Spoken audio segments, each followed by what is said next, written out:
Thank you for listening to this Podcast One production, now available on Spotify, Apple Podcasts, PodcastOne.com, and anywhere else you get your podcasts.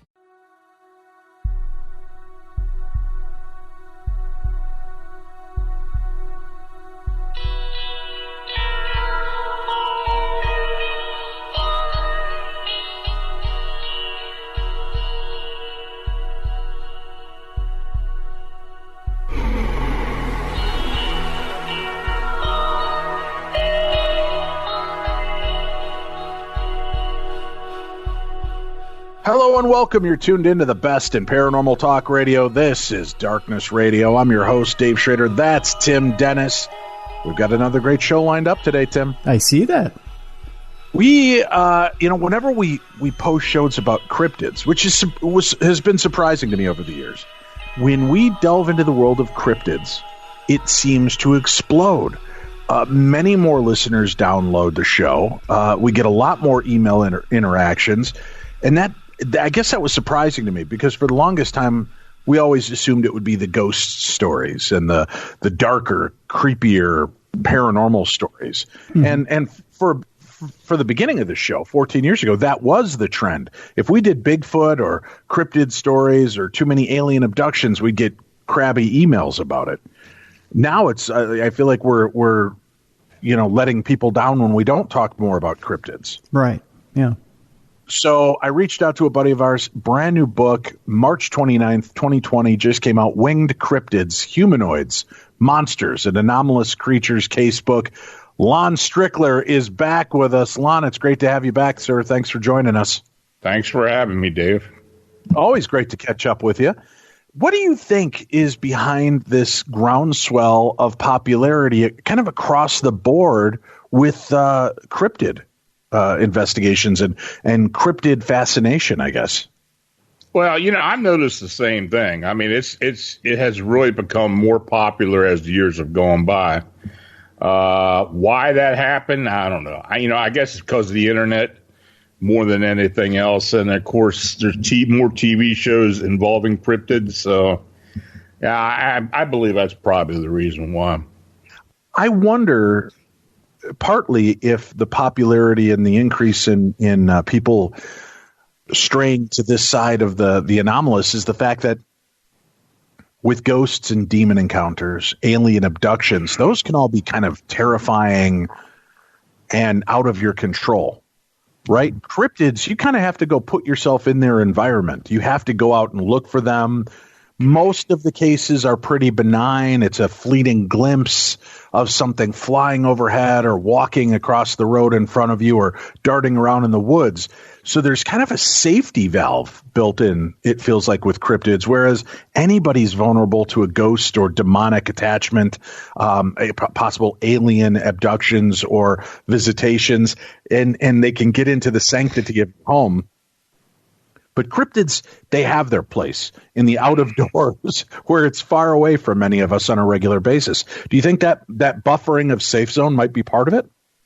Yeah, maybe. I think that there are just more people that find it more interesting. It's something they can do tangibly, maybe see this thing, or see something.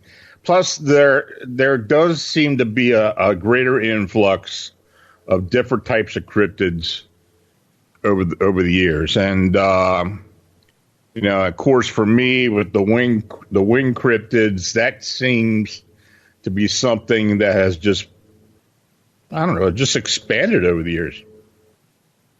I was going to tell you guys a funny story. I went to Trinity Lutheran grade school growing up.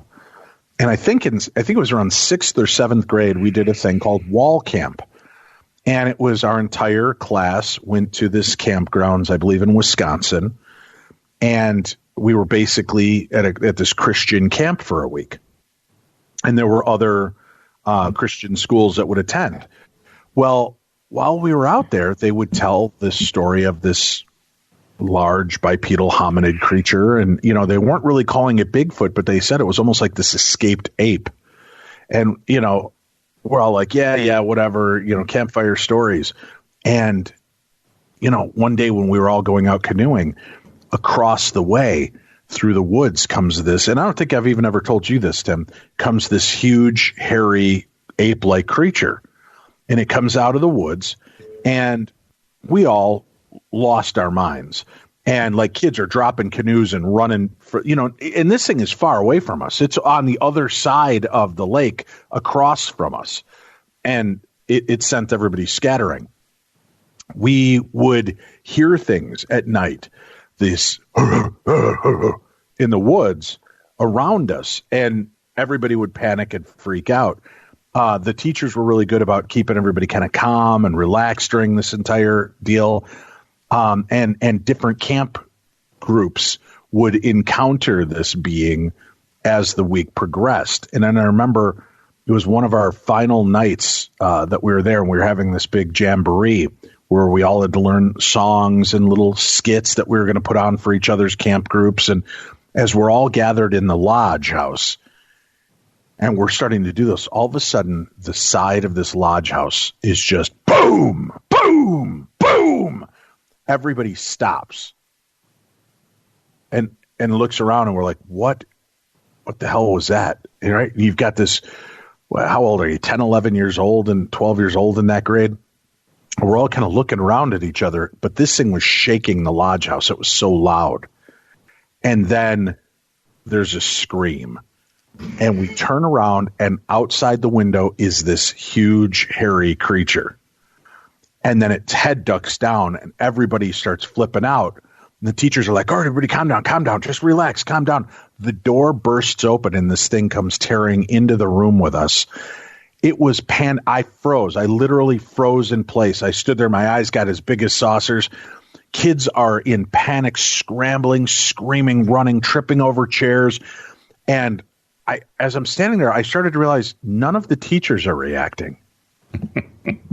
And what had happened was, I believe it was our teacher, Mr. Homp, who was a gymnast and our PE teacher. He had dressed up in a gorilla costume, this ape costume, scared the living hell out of everybody at this thing. Everybody freaked out and scrambled.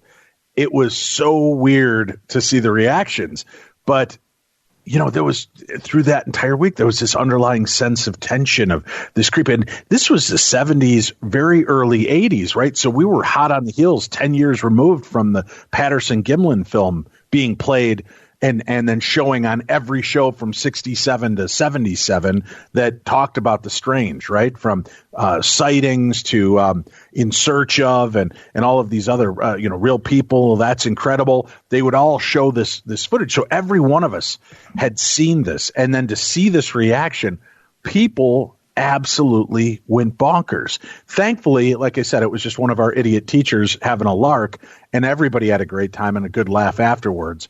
But that has been one of my favorite goofy memories from childhood.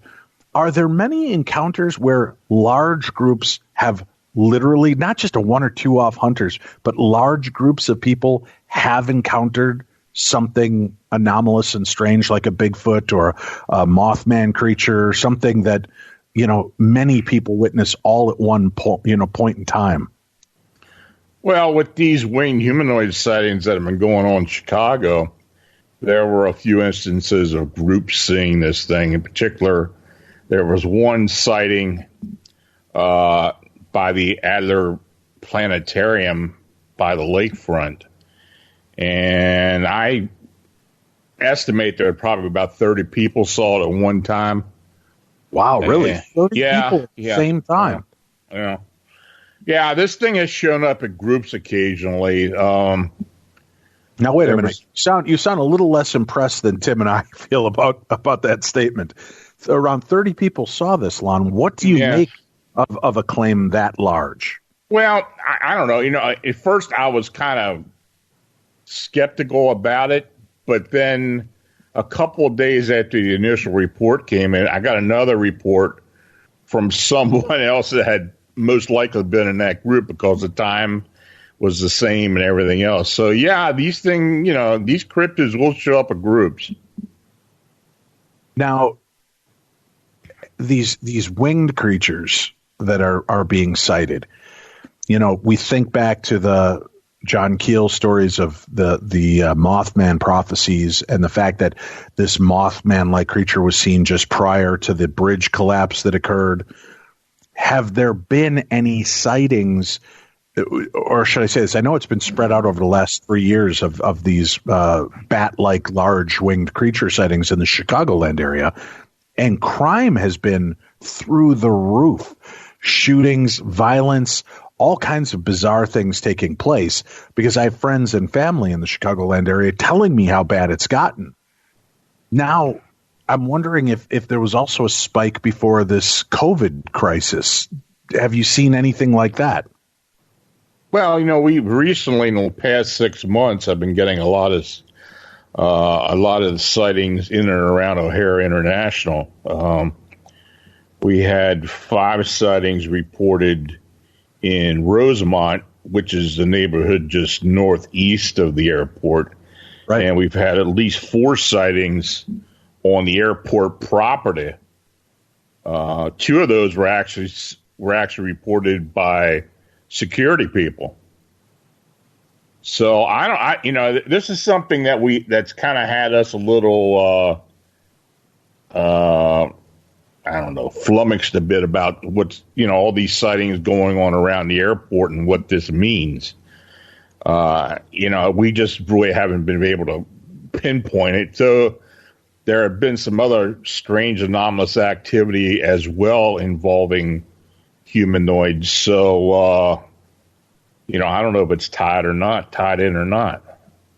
Well, talk to me about the sightings that the security guards, and you've got to take it quite seriously when security guards at an airport, especially now post 9/11, are seeing something anomalous happen. What were those reports like?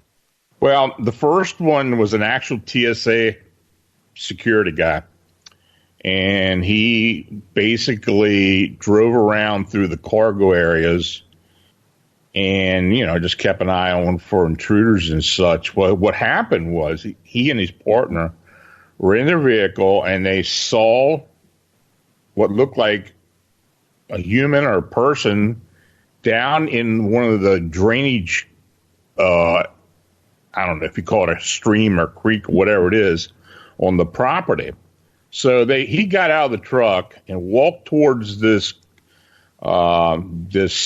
drainage area, and as he looked at this thing standing there, he thought maybe at first it was a trucker relieving himself, basically.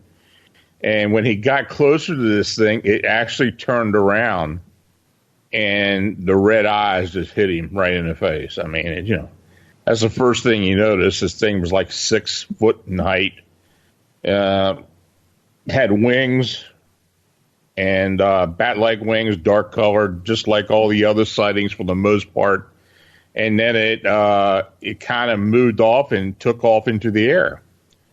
And I think he sat on it for about a week, because he didn't want his name or anything getting out because of his job and such. So we kept all that confidential, but the fact that he did come forward and tell us this was really interesting. And we also had another security guard more recently in another part of the cargo area, and several cargo areas. And the way he described it was, there has been since these reports have been coming out, since we've been reporting them, there have been a lot of people actually sneaking onto the property to see if they can get a sight of this thing. And they have been having a lot of trespasser troubles in recent weeks. So what happened was, it was at nighttime. They were out patrolling the fences, and they saw this thing standing by one of the fences. So, of course, the first thing he thinks is, "Oh, it's another trespasser. We got to go down there and escort him off the property." Well, when he got closer to it, he noticed this thing had wings and red eyes, and this thing took off as well. And, of course, now this wasn't a TSA security guard. This was a security guard from one of the cargo companies. But this has been going on, and one of our investigators, Manuel Navarrete, he works for a trucking company. He has the credentials to get on the O'Hara property. Well, one morning he was driving around there, and he saw something as well. Now, this thing was flying. He saw it land on top of a roof. The size of it was somewhat smaller than what people had been reporting, but basically it was very similar to what people had been reporting. So, that one of our own investigators had an encounter with this thing. So why this is going on, I don't know. I mean, we've had some possibly associated occurrences. Well, let me ask you one thing, though. When you're talking about these locations that are so heavily guarded, is there security footage? Have they referred to the security footage at all? Anything wrong with the security footage? Or do they just not have access to it? Well, I don't think – I'm sure they don't have access to it. The O'Hara management has really been cracking down or trying to crack down on these sighting reports getting out. And, I haven't made an attempt to get any type of security footage, though I could try, but I'm quite sure we'd never get it.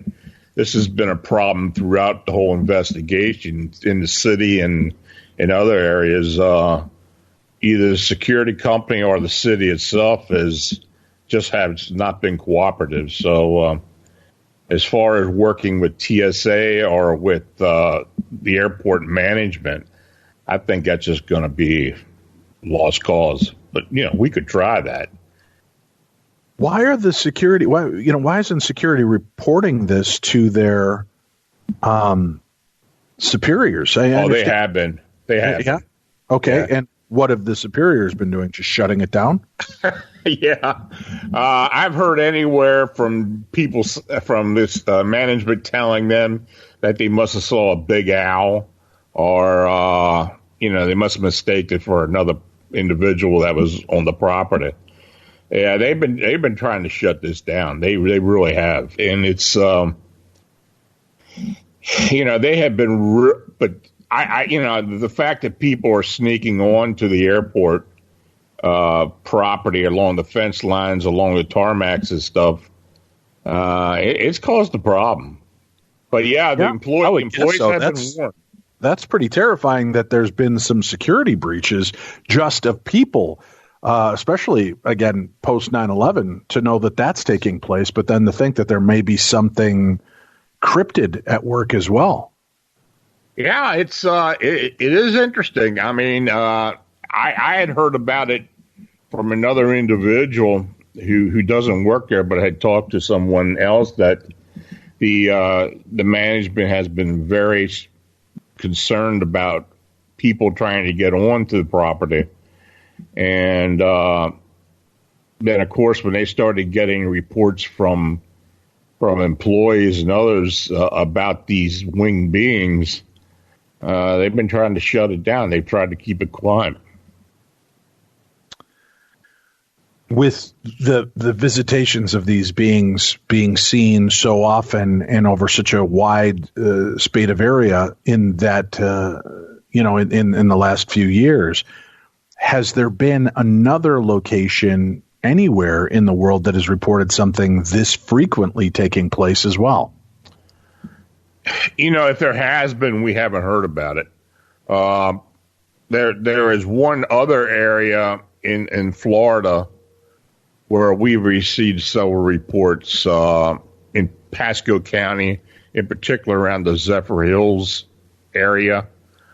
We've had 3 reports in one general area, and there's another one we've been following up on that we just haven't gotten all the information. So, the reports and the descriptions are very similar to what people are seeing in Chicago. So that, that has been going on. But as far as other locations worldwide, United States, North America, no, it just really hasn't been. There's been traditional areas where these sightings have taken place. In particular, southern Ontario has had a fair amount of sightings around Lake Ontario down into the Niagara area, into New York State. We've received some reports of these large winged beings. Many have described them as just huge angels. There was one particular story of what we call the Ottawa angel, this 10 to 15 foot humanoid with wings that was seen. And the individual that did see that, I talked to him, and I got another report from another individual who thought they had seen something very similar. But overall, there have been winged being sightings in southern Ontario. Podcast One presents. This is a collect call from Sing Sing. My name is John J. Lennon. I'm locked up for selling drugs and committing murder. I'm also a contributor for Esquire magazine and the Marshall Project. So I'm a writer and I'm a prisoner. Imagine trying to stay focused and talk about issues of substance with gates slamming, prisoners screaming, and PAs blaring in the background. Get new episodes every Wednesday on Spotify, Podcast One, and Apple Podcasts. The name of the book is Winged Cryptids, Humanoids, Monsters, and Anomalous Creatures Casebook. We have a link up for that book and a link to Lon Strickler's website right here on our page. So if you have a desire to get the book or educate yourself more on Lon's work, you can certainly do that easy enough. Are the winged cryptids, obviously Bigfoot, dogman sightings, lake monsters have always seemed to be kind of the rage. You've got the Mothman and the Jersey Devil that seem to have been more in the winged creature category, but those seem few and far between.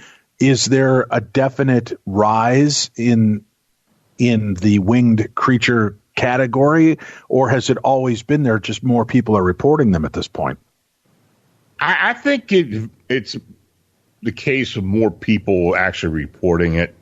I have no idea how many sightings have been going on in the Chicagoland area over the past 3 or 4 years, but I am quite confident it's many more than we received. So, but the fact that now inside Chicago, the Chicago city limits, there have been a fair amount of sightings.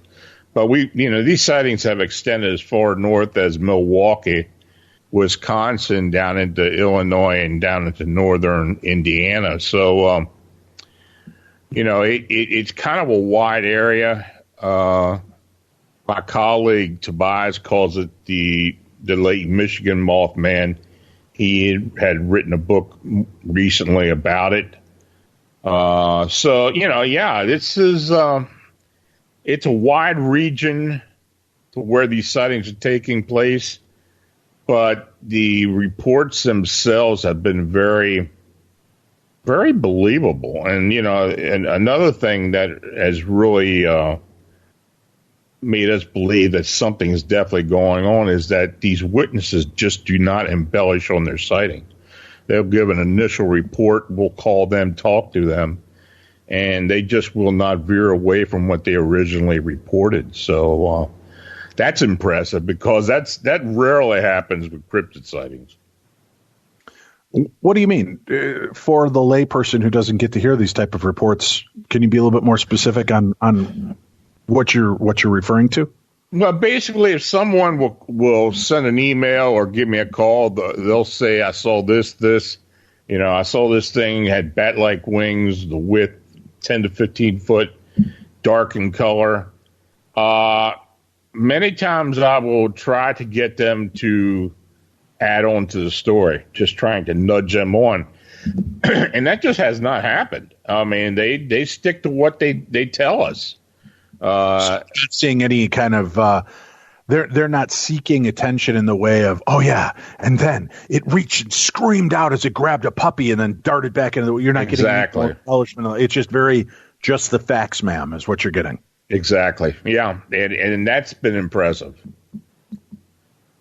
With that said, though, some people, it's got to be hard in your position to take these reports because some people are going to be so excited by what they've seen, they're going to try to detail every moment. How do you discern between somebody who's excitedly telling you everything that happened as opposed to somebody who might be embellishing or blowing the story out of proportion?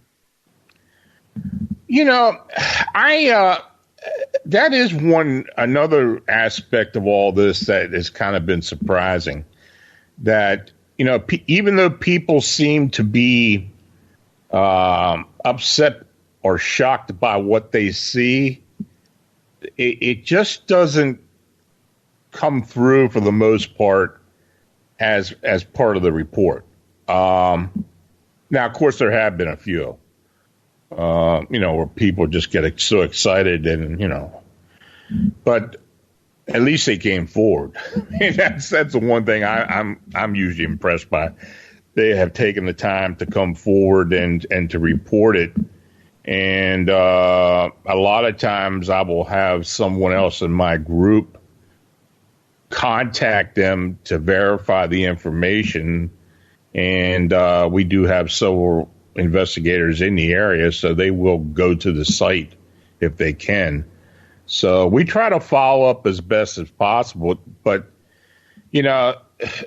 very rarely do we get different stories among investigators, which is something that's, that's very interesting. What do you make of these encounters as well? Aside from visual aspects, have there been any reports of sounds that these creatures are making? Have they stolen a cat or a dog or a squirrel or anything? I mean, any kind of activity would show us something indicative of what an animal might do. These beings will occasionally make a screeching sound. It's usually while they're flying or after they just took off from the ground or wherever they were perched at. They will usually let out a long sustained screeching sound. And the only report that I ever received of one of these beings snatching an animal was one dropping out of a tree grabbing a squirrel. And that was a sighting that was recently sent to me. It was an older sighting, but this man and his son actually saw this thing drop out of a tree, a huge winged being, and grab a squirrel with its talons. But there haven't been any auxiliary reports of animal attacks, carcasses, or anything like that. When you hear it's dropping a squirrel or doing something like this, then it suddenly becomes a little bit more benign, right? Then do you start looking at those being cases of perhaps an oversized owl or some other creature? And then let's examine that aspect of this. When it comes to known flying creatures, are there anything that could fit the category of some of these creature sightings? Well, there have been people that have tried to compare it to a large migratory bird like a crane or possibly a heron or such. But, the body shape size is not conducive to that. And, the only birds that would grab an animal,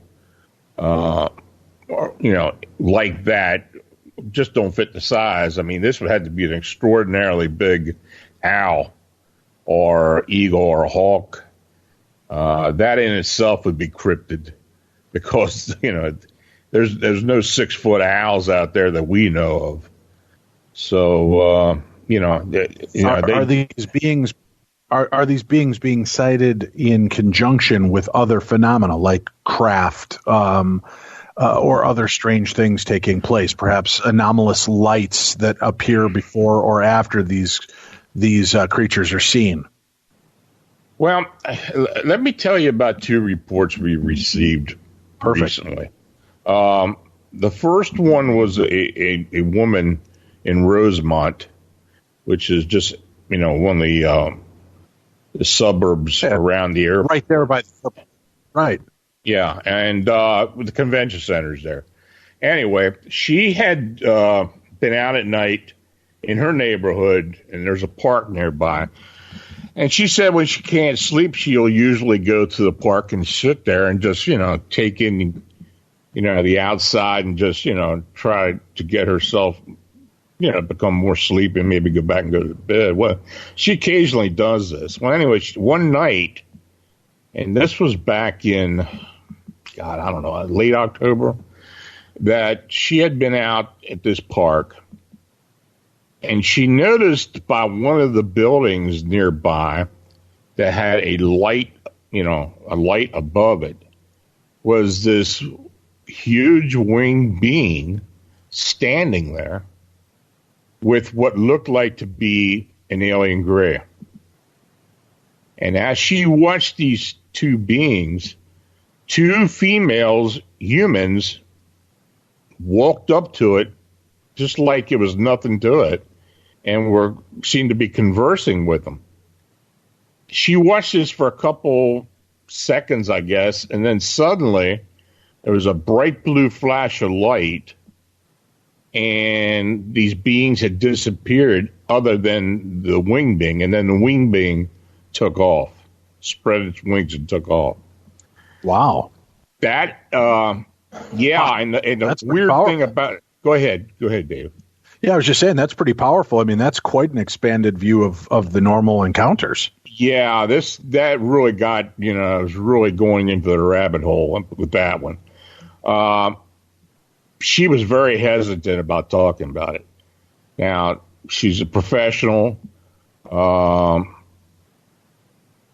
did some checking up on her, and her story very verified, location and everything.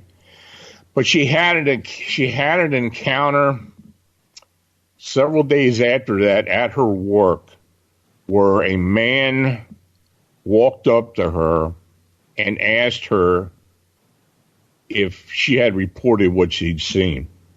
And she hadn't talked to anybody other than, us. And of course, we didn't put it out. It wasn't even reported or posted yet. And that really set her for a loop. I mean, she had, just like the Men in Black encounter, it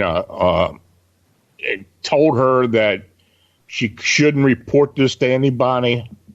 Had no idea who this guy was. His description was very benign. Just a guy in a coat, it was a tan coat, showed up at her work and then took off. And she was shook. I mean, she really was upset. Does that make you worry that maybe you or your group are being watched a little bit more carefully by government agencies than you might have thought before? Well, you think about it. I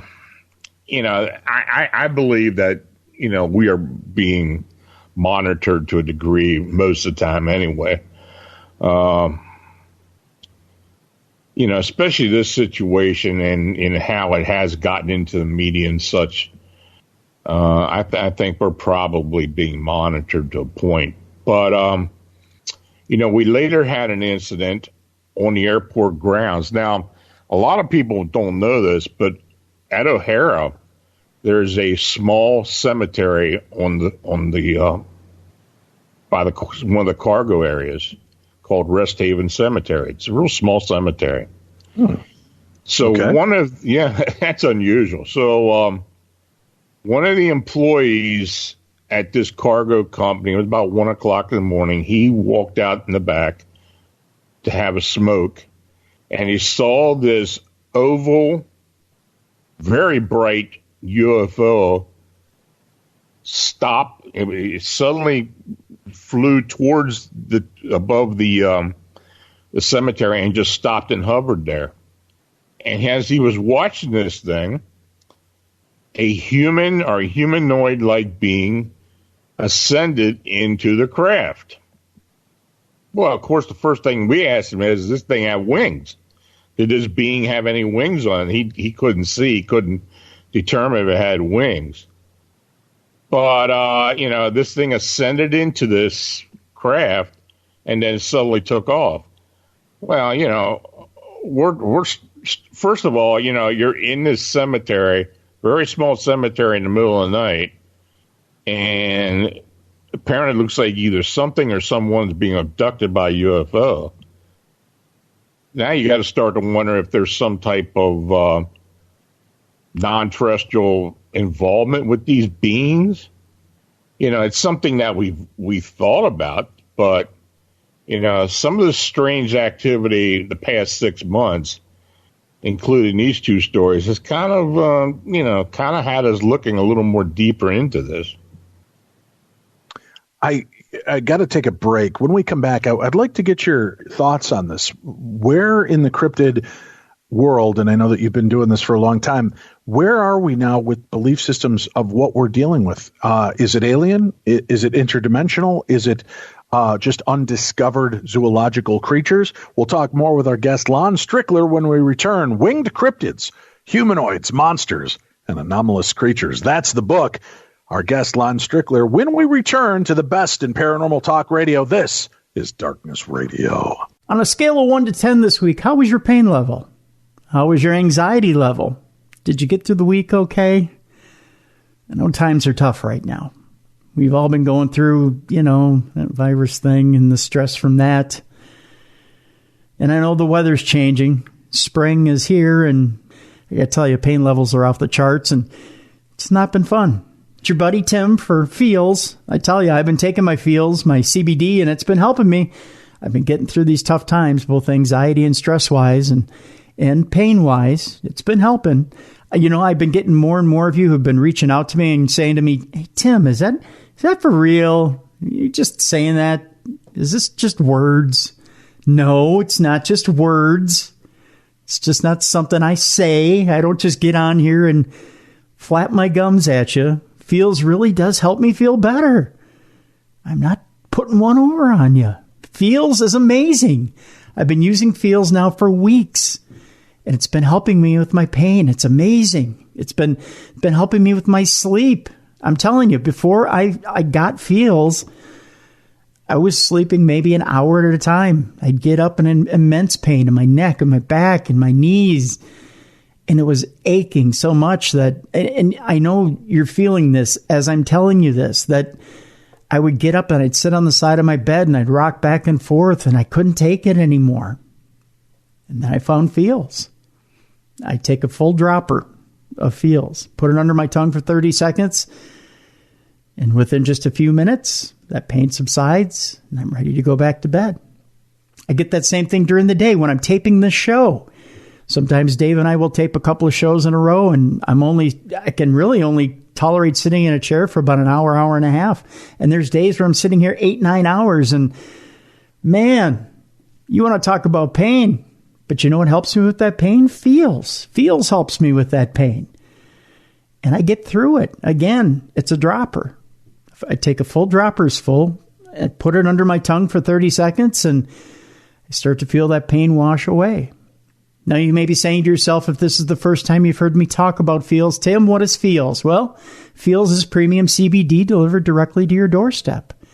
It's naturally helping me reduce my stress, my anxiety, my pain, and sleeplessness. And Feels is premium CBD. You may be new to the realm of CBD, and that's okay. You may have questions about CBD, and that's fine. The people at Feels are ready to be there for you to answer your questions. How do you take CBD and Feels? Well, it's easy. It comes in a liquid form, and you place a few drops of Feels under your tongue, and you feel the difference within minutes. The thing to remember about CBD is that finding the right dose is important. And thank God, I've had a lot of you who have reached out to me in the last few weeks and asked, how much do you take? I'm a little different. I'm used to taking it. I've taken a lot of different opioids and different pain medications over the years, and I've got a high tolerance, so I take a lot more. You may not need as much. You may only need a few drops. Everybody's dose is different. So leave room to experiment over the course of a week or so, and you may need to take more or less, just depending, to get the effects that you're looking for. But what's nice about Feels is if you're new to CBD, Feels will offer a free CBD hotline, and they do, to help you guide you through your personal experience if you have those questions. You can feel better naturally, folks, through Feels, and I feel better naturally through Feels, and I encourage you to contact Feels and try it. Try it. It works naturally to help you feel better. There's no high, no hangover, no addiction. It just helps you feel better naturally. You just feel that pain wash away, and you just start to feel better. You owe it to yourself. And you do sometimes get that anxiety from being in so much pain. You know what I'm talking about. You get that crippling anxiety that you're going to start to feel more pain once it starts to subside. You're getting ready for that next wave. Even people who just have anxiety, not even chronic pain, but just anxiety, CBD works for that as well. You're going to want to try Feels. You can join the Feels community to get Feels delivered to your door every month. You'll save money on every order, and you can pause or cancel at any time. Although I don't know why you'd want to. I say this every week. I don't know why you'd want to once you try Feels. Now, Feels has me feeling my best every day.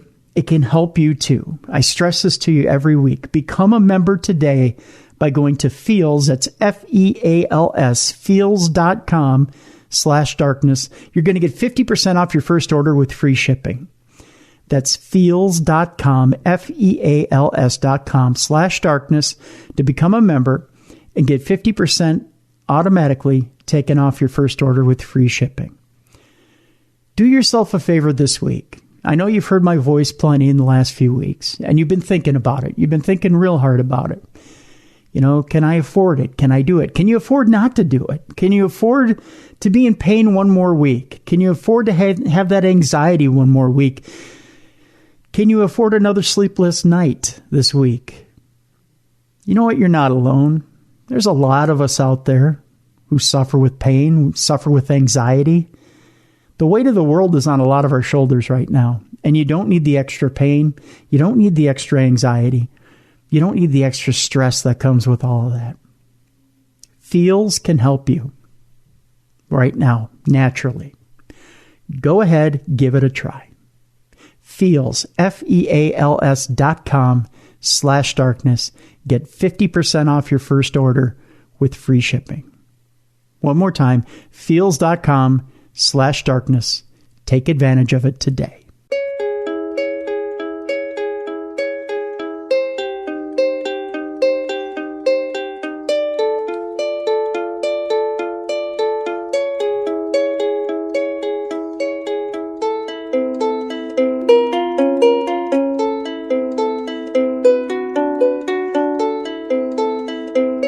So in examining the different forms of cryptids that exist, obviously for a long time, it was just supposed that these creatures were zoological creatures that had just gone undetected or were on the fringe aspects of science that hadn't been officially cataloged or documented.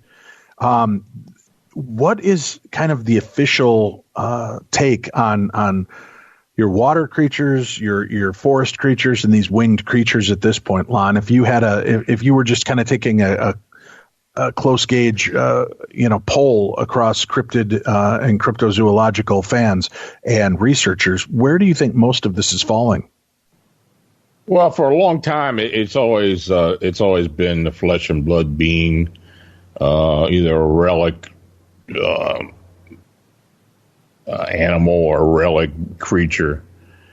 As time has gone on, though, it's the evidence has been very scant as far as, just say for Bigfoot, there have been no bodies. There have been no bodies of a winged being. So the supernatural aspect or interdimensional aspect is starting to enter into the conversation now. And, I don't know what the percentages are, but there are more people that have been involved with this for a long time who are starting to look on the other side now. I believe personally that most cryptids or some type of interdimensional or some type of traveler through a rift or through a portal or such to another reality. I truly do believe that just by some of the evidence that has been reported to me. It's anecdotal evidence for the most part, but it does make you think that there is some supernatural aspects to them. That's got to be tough for a researcher like yourself and for people that want to be taken seriously in this field, right? It's one thing to look at some of these strange claims and say that they're just relic creatures or unidentified zoological beings. But you start taking that stretch into this maybe being something interdimensional or extraterrestrial in nature, that starts kind of raising the eyebrows of the field and other people, and kind of then it brings speculation to the researcher themselves, even though it to you and I seems like the natural progression of how we should be examining this. To others, it starts appearing like, oh, geez, Lon's lost his mind. Yeah, they call it the woo factor for the most part. I have heard that many, many times over the years.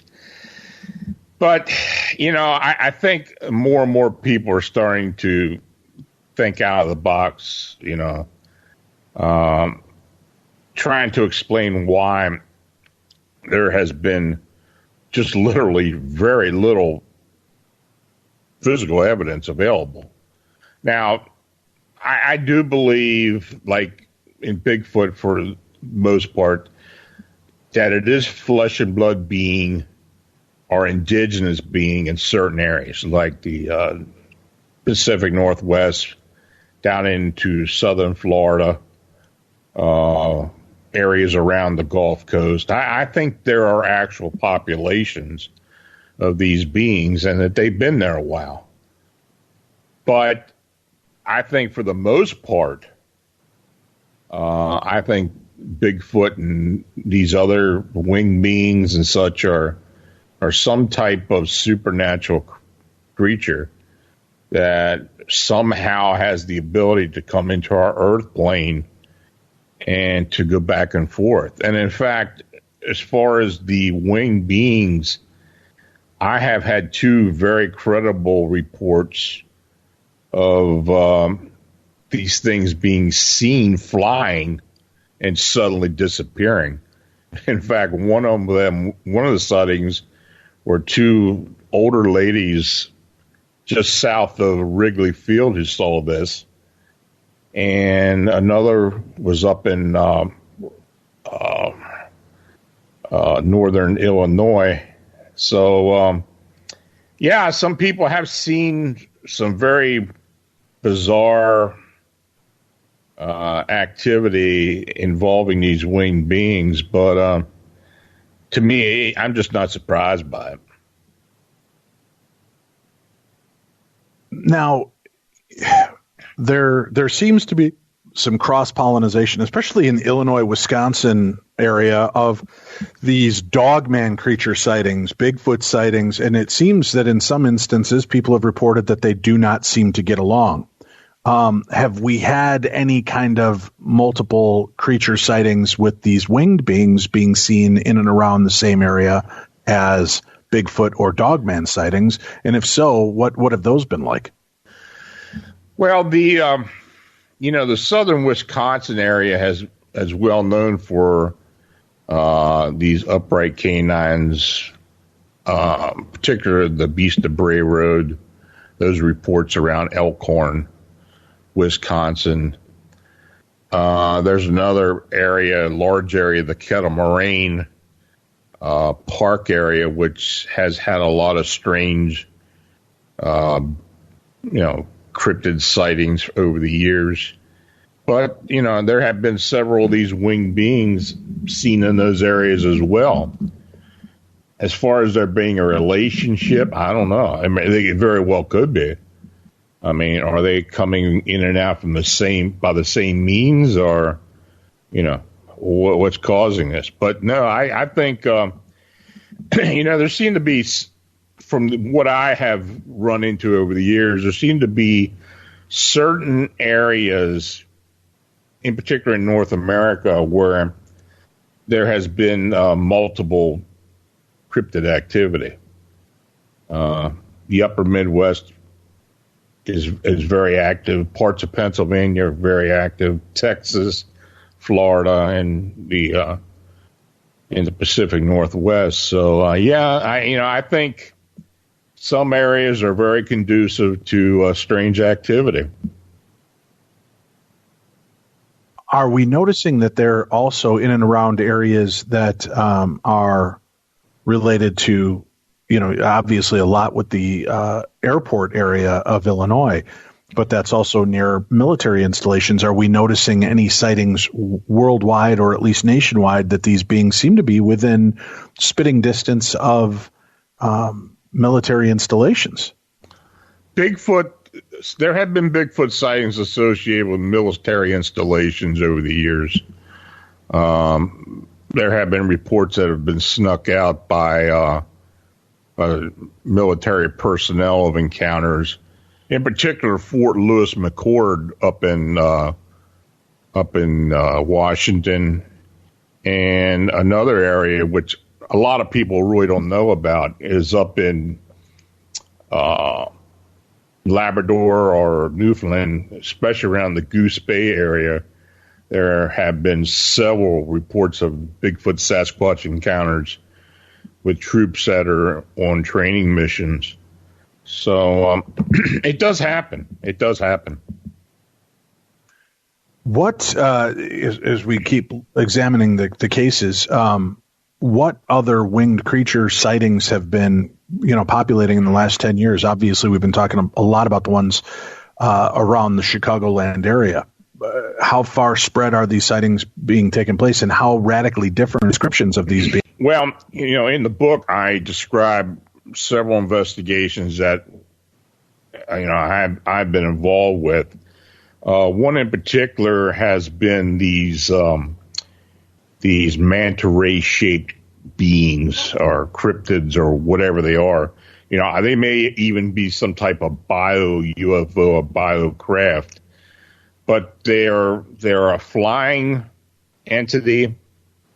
Their range is anywhere from 6 foot wide to just a few feet wide. They do look like a manta ray. The shape, the way that the wings of a manta ray will move, but it's not in water. They're actually flying through the air. Some have been. That was I saw that. I saw that personally at the Ep41 Ranch in Trout Lake, Washington, and it sticks with me to this day. It is still one of the most unusual moments of my life to see that being. Yeah, you'll have to write that down and give it to me sometime because I can keep it in a record. I've been collecting these manta ray cryptid sightings over the years. Now, most have been on the eastern part of the country. Interestingly enough, in the Ohio River Valley, where there have been a lot of Mothman winged humanoid sightings as well. But yeah, these are pretty interesting. I mean, I have kind of, I've taken it as a pet project to try to keep a record of these sightings, but they are just totally unexplained. But, we really don't know what they are. They could be a biotype craft. Right. Well, that's what James Gilliland said to me, is that it's half biological, half living, half biological, half machine. That's how it traverses between planes of existence, which again sounds completely nutty until you've seen it. Now, as you and I are chatting, I'm going to actually send you over. I had a friend of ours that's a graphic artist create an image of what it was I saw in the sky.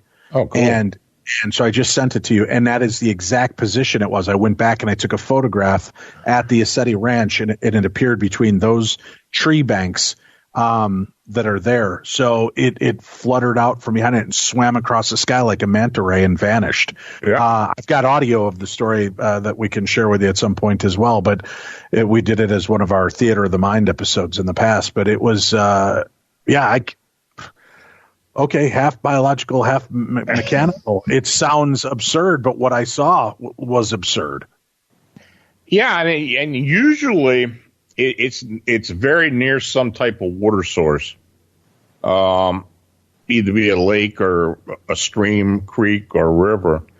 You know, I've had some sightings that have actually taken place in urban areas, but near streams or rivers. Totally unexplainable. I mean, but it's a phenomena that few people have actually written about or documented. But, you know, I'm quite sure that there will be more sightings of it, but we just have no understanding of what it is. Have there been any encounters with these winged creatures being aggressive towards the humans that are sighting them? You know, I have had a few, but one in particular, and I mentioned it in the Mothman Dynasty book. There was a man and woman who had recently moved to Chicago. I think this happened in 2014 or 2015. And this was relayed to us by their son's friend who was told the story. So it came secondhand. They wouldn't talk about it. But apparently they were living near Chicago, and they were driving home. They stopped at a light, and they noticed this huge winged humanoid in the air. And it actually tried to get into the car through the passenger side window. Apparently one of the claws got in there, so they took off and raced home. They thought they had lost this thing, but when they got out of the car at home, it suddenly attacked the woman and left a huge laceration on her back that required medical treatment. So that's probably the most aggressive, being that I report that I have heard. But it was said to be definitely a humanoid of some type with wings. Overall, though, the reports that we have received over the past 3 or 4 years it hasn't been a whole lot of aggression to it. They will make this screeching sound. They will open the wings up and kind of look menacing. But other than that, it just hasn't really become a real issue as far as encounter. I mean, an aggressive encounter. What about this was a strange creature that had been brought to my attention. But speaking of winged creatures, what about bat squatch? We've had fun talking about that in the past, but bat squatch, is this a creature you're familiar with? Where is it known to stalk primarily, and what sets it apart from all of the other cryptids that we've discussed? Well, Linda Godfrey had actually written about this being, first of all, it was an encounter in I forget the town or what city it was in Wisconsin, but it was in southern Wisconsin, La Crosse, Wisconsin, right by the Mississippi River. And this being that kind of looked like an animal of some type, maybe a small like Sasquatch or small Bigfoot with wings. And she had written about it and documented it. We received a report from Woodstock, Illinois, of what the first witness described as a Sasquatch with wings.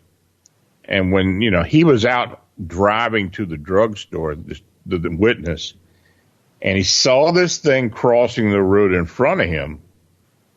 And the first thing he thought was Bigfoot. He said this thing it looked just like a Bigfoot, but it had wings. So, I took the report. I talked to the guy by phone. I gave it to one of the investigators to follow up on. And, he did send us a sketch of it. It's in the new book, but he did describe it as being a Bigfoot with wings. Well, we received another report from Woodstock of a gentleman who had actually had an encounter with this thing, and he reported it to the police. And Tobias Whalen, one of the investigators on our team, he got a FOIA request of the actual report. Now, the police officer did investigate. He didn't see it, but the description was basically a Bigfoot with wings. I got another sighting just outside of Woodstock of another similar being that crossed the road in front of a woman who was driving. So whatever this thing was or is, it's hard to tell. We did get a footprint in the snow that kind of looked like an extended Bigfoot, typical Bigfoot footprint, but it was kind of long and somewhat wide. I'd say maybe about 14, 15 inches in length, maybe 5 inches width. So, but, it was in the snow. Of course, there was some distortion from maybe melting and such, but it was actually taken the day after the sighting. It was kind of unusual. So, I don't know what people are seeing around Woodstock, or have seen around Woodstock, but, that was the only report that we received that was like that. Now, I grew up in the Chicagoland area, 22 miles west in a town called Medina. I remember in the 70s, my friend Rick's mom would talk about this large bird creature that was part of the legend and lore of that area, that it would swoop and take kids. And now I always kind of put it off as, as I started to get older, that it might have fallen in the category of urban legend in order to try to control your kids so you're not out places you shouldn't be, doing things you shouldn't do. But I remember her talking about this big bird creature, even as far back as the 70s. Is there a pretty lengthy legend regarding these winged creatures in that Illinois area? Yeah, there's a long tradition of the large birds, thunderbirds, and even pterosaur type birds or beings. It continues to this day. We have had some modern reports over the years. I documented some of those in the book. The pterosaur or pterodactyl type of beings. This has been going on in Illinois, particularly central to northern Illinois, for many, many years. Seth Breedlove at Small Town Monsters recently did a film titled Terror in the Skies, and it documents a lot of the history behind these creatures. Because that stands out to me still for being such a strange thing. And you'd think Illinois, I don't know, that just doesn't seem to me to be the hotbed of cryptid.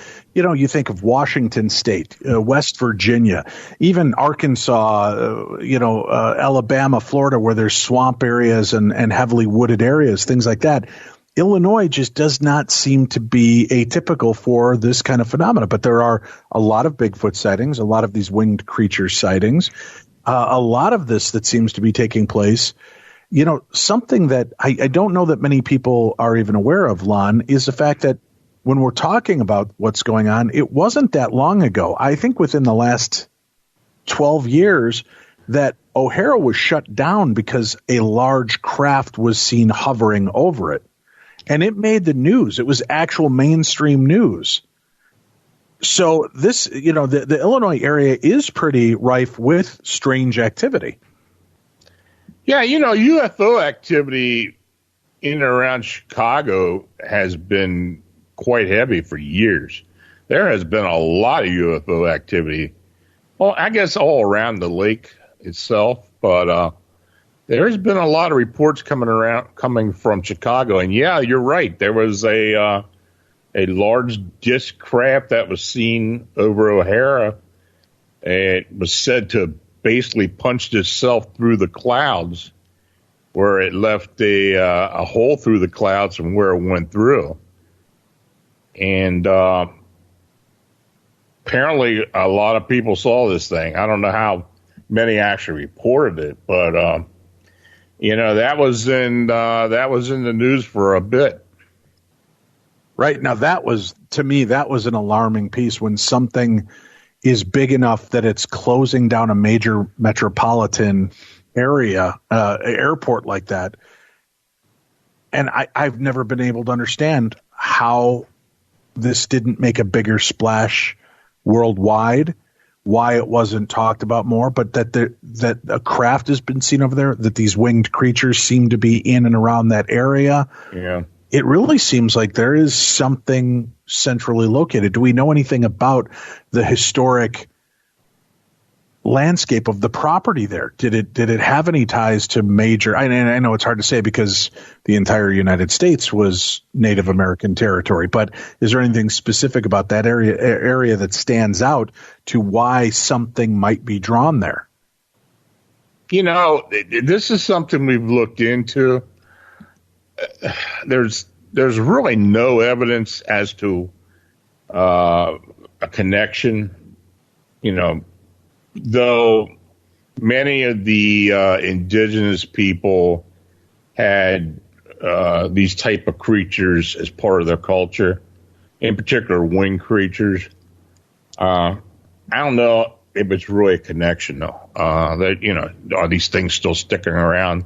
Are they coming through a portal? Maybe they did that at some point when these people populated the area. I don't know. I mean, it does seem interesting that all this has been going on in that general area, though, in the last couple of years.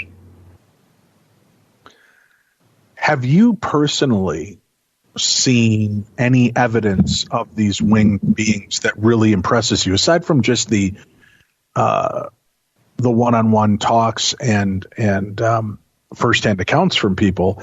Has there been any evidence that you've seen? Well, I had an encounter back in 1988 of a very similar being. Yeah, please walk the audience through what that was. Well, in the fall of 1988, I was actually living in Baltimore at that time, and I ran into a friend of mine, a schoolboy friend, who was, we had been in Boy Scouts together as kids. Now, he, at the time, was currently a scoutmaster, and he knew I had been looking into the paranormal for years. In fact, he and I used to spend time together on the Gettysburg battlefield at night. So, he and I both have seen some strange things in the past. Well, anyway, he was telling me about this Boy Scout camp, Camp Conewago, which is really not that far from where I live now, near Gettysburg. And he said that these troops would be out in the woods of this campground, and they'd be run off because of this terrible screaming sound they were hearing. And they were starting to become very concerned by it, and they wanted to investigate it. Well, he asked me, he said, would you mind coming up the next weekend? We're going to look around, and maybe you can help us find out, get some answers for us. I said, so, sure. So that next weekend, I showed up at the place, and We went into the area, into the woods where, along the Conewaga Creek, where a lot of this had been going on. We set up camp, and that was on a Friday. We set up camp. That first night, very uneventful. We had 3 tents, though myself and another gentleman, there was 3 of us all together, did notice that something was walking or moving through the campsite at night. Now, neither one of us checked it out. We thought maybe one of us was, relieving ourselves or going to the latrine or whatever. But, we didn't really think about it. And, of course, the next morning when we woke up, there was nothing that was disturbed, so we didn't think much about it. So that day, we walked all through the woods and through the whole area. We were out about 6 hours, so we were out there a long time. We didn't really notice much of anything. This is an area that's very, very heavily wooded, a lot of wildlife, and but we just didn't see anything unusual. So we got back to the campsite, I guess around 6 in the evening. Sat there, cooked dinner, just sat around talking. Occasionally we'd get up, walk around, if we heard something, but nothing unusual. So about 11 o'clock that night, we're sitting there talking about football. I think that's what we were talking about.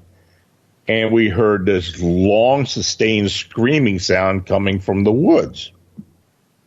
Now, I didn't really think about what it sounded like at the time because, since there's a lot of wildlife there, we thought maybe it could have been, an animal screaming.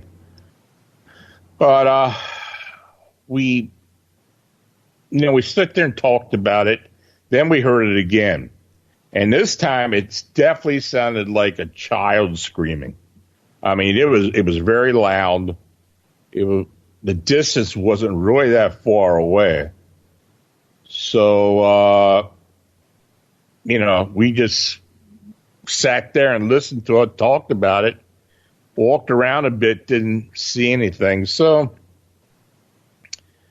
we were sitting around the campfire another hour or so, and I got up and walked around, and I just felt weird. I mean, you get this feeling like something's watching you. And I had this real strange feeling. So I went back and told those guys, I said, look, let's grab flashlights and go up the trail a bit. I just got this funny feeling. So, they said they were grudgingly got up and we started walking up the trail. And we didn't get that far from the campsite. And we were walking along the creek, which was really shallow this time of the year. And suddenly we saw these 2 red eyes coming from the middle of the creek. And as we looked, So you're out there examining this, hearing these noises. You've heard the legends of what's been going on there. Now, Lon, you see these burning red eyes. What is that initial feeling for you? Well, I was just shocked. I mean, by the time we got the flashlights on this thing, we could see the silhouette of it staying in the creek. Now, the moonlight was pretty good that night, so we could definitely see a silhouette of it. It was dark. It was maybe about 5 to 6 foot in height, and this thing just literally shot straight up in the air with a whooshing sound, and a couple seconds later, we heard the screaming as it flew away. We got back to the campsite, and we were shook up. My friend wasn't talking at all. It really freaked him out. But we all agreed that there were definitely red eyes, and that this thing had some type of structure on its back. Now, when it jettisoned into the air, we didn't see any wings come out. This thing self-propelled itself somehow. And, but we were pretty sure that the structures on the back were wings. So both of those guys, they actually left the campsite and went up to the administration building and stayed the night. So I wanted to see what it was. I was hoping it'd come back. I'd get an eye, get a look at it. But nothing else happened. Now, over the years, this thing has been seen. Now, was this thing like a holy hell moment for you, though? I mean, obviously, you want to see it again. But, I mean, was there any fear in you regarding what this thing was and what you just encountered? Oh, I was tentative. I didn't really want to have a close encounter with it, but I was hoping I could see it. Maybe get a better idea of what it was. But, the red eyes were definitely, they were ingrained in my mind. I mean, I can never forget it. And, as years went by, there had been other sightings along this creek in different areas. And in fact, I got an email from a scout leader who had been at the campsite about 20 years later, actually. And the kids in his troop, had encountered something that they were calling a dragon. And they were shook up, but he thought they were playing around with him. But, after he read what I had encountered, he contacted me and to ask me if I thought that may be what it was. Of course, they said it was a dragon. I don't know what that was, but it was something that scared them. But over the years, I've received 5 decent reports of something very similar along the creek. So, people around here call it old red eyes now. So, I guess it's part of the legend of the area. But the really interesting part about it was that this being looked at almost exactly what people are seeing in Chicago. Body-wise, dark red eyes for the most part, and wings. I didn't see any wing structure, any type, like being bat wings or whatever, but it did have wings. Did after that? I mean, how steady has that creature been seen or experienced in that area? The last sighting was approximately 4 years ago. Now, the local newspaper did an investigation, I guess about 5 or 6 years ago, and they talked to a lot of the people around the area, and some of the people did acknowledge that there has been this sighting of this red-eyed being, but none of them had actually seen it. Well, I know we don't have a whole lot of time left together. As we're talking about winged cryptids, humanoids, monsters, and anomalous creatures casebook, the new book out by Lon Strickler. There's a link for it and a link to Lon's website on our program today. You can find that very easily. What are a few more of the most unusual encounters that you've collected for the new volume? Well, this is I have had dragon sightings, which is something I think is pretty interesting. For several years, I was getting these huge flying dragon sightings in New Jersey, of all places. I mean, first thing people think is, well, it's a Jersey Devil. Well, these things were huge. And I had 3 different sightings in the New Jersey area. One was actually down around the Pine Barrens, but then there were 2 others in mid New Jersey. It's to the point where 2 of the witnesses actually saw or felt the hot air coming off of this dragon as it passed by, as it flew over them, the downdraft, which is pretty amazing. But I found these witnesses to be very credible. Then we had recently had some dragon sightings out in Central California as well. They're kind of unexplained, but the description that we did receive was that of a dragon. I mean, just like the medieval dragon you see, in the movies. This thing was huge in size, and apparently, from what I have, discovered from other people who live in the area, that this isn't something that has just been going on. There has been, call them legends or what, of sightings, very similar sightings in Central California for many, many years. We've got sightings that are picking up around the world of strange creatures. We've got more and more people coming forward claiming that UFO encounters and alien encounters are increasing. I know this is all speculative, Lon, and we've got to be careful on how we position some of these things, but do you believe there is some metaphysical wave or change that is taking place? I think there's something going on.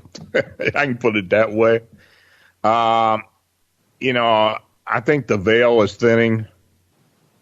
As quantum computing becomes more of the norm, and I believe that will happen within the next decade. I think there may be the ability for us to see and understand these anomalies in the future.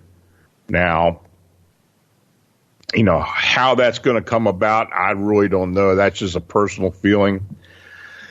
But it does seem that there have been many, many more unexplained sightings of these cryptid beings, unexplained creatures in recent years. And I do believe that's definitely it's going to continue. And, who knows what we're going to encounter and run into in the future. It'll be interesting during the lockdown, the self-imposed isolation that's been going on. If they start reviewing footage and trail cams with humans less in those kind of areas, I wonder if there's going to be a higher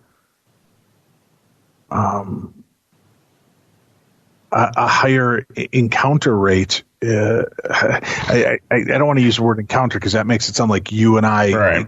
or something, but the trail cams and other things that are out there, if these species are going to feel more apt to come forward, like we're seeing in some of the different parts of the world with less pollution, less traffic, less things going on, we're getting clearer water, clearer sightings, less air pollution. Is this going to cause any of these creatures to become perhaps a little bit more bold because there's not as many people for them to fear? I don't know. It'll be interesting to see how this all plays out in many different aspects, but especially where it comes to zoological and cryptozoological beings. I think it's very possible. There have been reports of a lot of wildlife moving into the cities in the past few weeks. They've been captured on video and on security cams. Who knows? I mean, there's less intrusion by humans, and maybe they will become more bold and open themselves up to being captured on some type of film and such. But, also they might move into property, might make themselves more available for sightings by people who are actually at home. We have talked about this recently, and, I think that's a distinct possibility. Good catching up with you again, Lon. We do have a link up again, the book, Winged Cryptids, Humanoids, Monsters, and Anomalous Creatures case book. What's your next project? What are you hard at work on already? Oh, I don't know. I guess I take it as it comes. It seems like every time I get involved with a project, something else comes up and then the other one has to go on the back burner. I'd like to do something about the upright canines, dog man, especially here in the Pennsylvania area. But we'll see. I mean, we'll see what comes up between now and then. Has there been any chatting, fringe or otherwise, of a different type of cryptid that maybe isn't getting as much press or isn't being seen as much, but you're starting to see that, hey, this seems to be going on. We might need to keep an eye on this. Yeah, they're, like I said before, these upright canine phenomena, and they come in all shapes and sizes, really, and the characteristics are different. A lot of people call them dog man or whatever. I if they're up on two legs, I'm going to call it an upright canine. But there have been a decent amount of weird sightings that we've been receiving throughout the state here in Pennsylvania in recent years. So who knows? Aside from the Bigfoot, canine flying creatures, is there anything new? Are you getting reports, or have there been reports of little people? And I don't. Oh, yeah. That, but I mean, like in the fairy realm, brownies, trolls, any other kind of strange fey characters. Has there been any uptick in that? You'll get a few. You'll get one once in a while, not a whole lot. One phenomenon that has been coming forward in recently is this Glimmerman effect.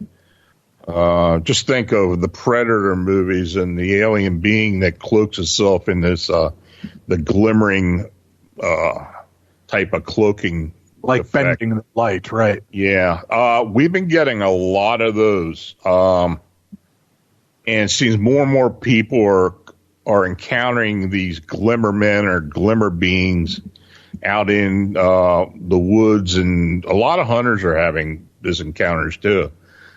Is it a cloaked Bigfoot or a cloaked cryptid extraterrestrial? We don't know what it is, but there have been a large amount of sightings, and it seems to be increasing.